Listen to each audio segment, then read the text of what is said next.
ପାରଳା ସହରରେ ଜବରଦଖଲ ଉଚ୍ଛେଦ। ଗଜପତି ଜିଲ୍ଲା ପାରଳାଖେମୁଣ୍ଡି ସହରରେ ଆଜି ପୌର ପରିଷଦ ପକ୍ଷରୁ ଜବରଦଖଲ ଉଚ୍ଛେଦ କରାଯାଇଛି।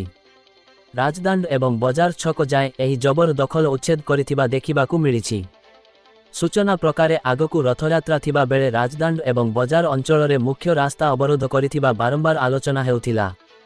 ଆଜି ଜିଲ୍ଲା ପ୍ରଶାସନ ତଥା ଉପଜିଲ୍ଲାପାଳ ଅନୁପ ପଣ୍ଡା, ତହସିଲଦାର ନାରାୟଣ ବେହେରା, ଏସ୍ଡିପିଓ ମାଧବ ନନ୍ଦ ନାୟକ, ଆଇଆଇସି ପ୍ରଶାନ୍ତ ଭୂପତି, ଭାରପ୍ରାପ୍ତ ପୌର ପରିଷଦ କାର୍ଯ୍ୟନିର୍ବାହୀ ଅଧିକାରିଣୀ ଲିପିନା ଦାସଙ୍କ ସହ ଅନ୍ୟ ଅଧିକାରୀ ଏବଂ ପୋଲିସ ବାହିନୀଙ୍କ ଉପସ୍ଥିତିରେ ଏହି ଜବରଦଖଲ ଉଚ୍ଛେଦ କାର୍ଯ୍ୟକ୍ରମଟି କରାଯାଇଥିଲା।